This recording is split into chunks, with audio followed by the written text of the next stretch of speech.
Guys, ito pala yung mga pinagbabaril ni Chabit na mga hayop po. Guys, nandito tayo sa Safari Gallery. So makikita natin itong nandito sa loob na to, mga giraffe. Guys, ito pala yung mga pinagbabaril ni Chabit na mga hayop po. Ayan o, may picture pa ni Chabit eh. Siya mismo nakahuli niya no.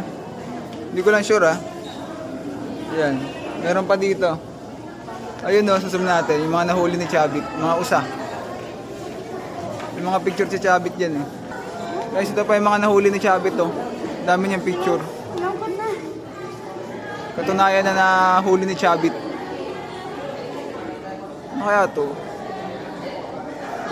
Grabe oh. Yan.